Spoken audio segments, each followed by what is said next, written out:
Kuntilanak di pohon randu. Di sebuah desa kecil di Jawa Tengah, terdapat sebuah pohon randu tua yang berdiri di tengah ladang. Pohon itu sangat besar, dengan cabang-cabang yang menjulang tinggi dan akar-akar yang mencuat dari tanah. Penduduk desa selalu menghindari pohon itu, terutama pada malam hari, karena konon pohon itu merupakan tempat tinggal kuntilanak. Mitos ini bermula puluhan tahun yang lalu. Konon, seorang wanita hamil bernama Sari ditemukan tewas mengenaskan di dekat pohon randu. Menurut cerita penduduk desa, Sari meninggal karena dikhianati oleh kekasihnya yang tidak mau bertanggung jawab atas kehamilannya. Sejak saat itu, roh Sari diyakini telah menjelma menjadi kuntilanak yang menghuni pohon randu. Pada malam-malam tertentu, khususnya malam Jumat Kliwon, warga kerap mendengar suara tangisan dari arah pohon itu.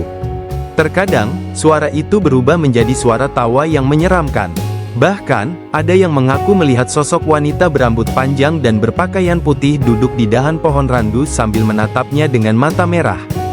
Suatu hari, seorang pemuda bernama Andi yang tidak percaya dengan cerita mistis mencoba membuktikan bahwa semua itu hanyalah tahayul. Bersama teman-temannya, Andi memberanikan diri untuk pergi ke pohon randu di tengah malam. Mereka membawa senter dan kamera untuk mengabadikan pengalaman mereka. Sesampainya di sana, suasana terasa sangat sunyi, bahkan suara jangkrik pun tidak terdengar. Saat Andi menyalakan senter ke arah pohon, tiba-tiba terdengar suara tawa pelan yang lama-kelamaan semakin keras. Andi dan teman-temannya merasakan bulu kuduk mereka berdiri. Saat mereka mendongak, mereka melihat sosok wanita berambut panjang melayang di atas pohon. Matanya merah menyala, dan senyumnya lebar sampai ke telinganya. Mereka semua berteriak ketakutan dan berlari sekencang-kencangnya. Saat kembali ke desa, salah seorang teman Andi jatuh sakit dan terus berbicara dalam tidurnya sambil menyebut nama Sari. Keluarga teman tersebut akhirnya memanggil dukun untuk melakukan ritual pengusiran setan. Pasca kejadian itu, warga semakin takut untuk mendekati pohon kapuk tersebut. Mereka bahkan mengadakan ritual persembahan setiap tahun untuk menenangkan penghuni pohon tersebut.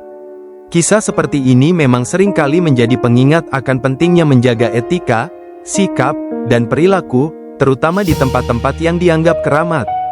Dalam budaya Jawa, tempat-tempat tertentu seperti hutan, pohon besar, mata air, atau situs bersejarah seringkali diyakini memiliki penunggu atau makhluk halus yang dihormati oleh masyarakat sekitar. Selain menjadi bagian dari kepercayaan lokal, kisah-kisah ini juga mengajarkan nilai-nilai tentang keharmonisan antara manusia dan alam, serta penghormatan terhadap tradisi leluhur. Dalam konteks ini, cerita semacam itu tidak hanya sekedar mitos, tetapi juga sarana untuk menjaga keseimbangan dan perdamaian sosial dalam komunitas.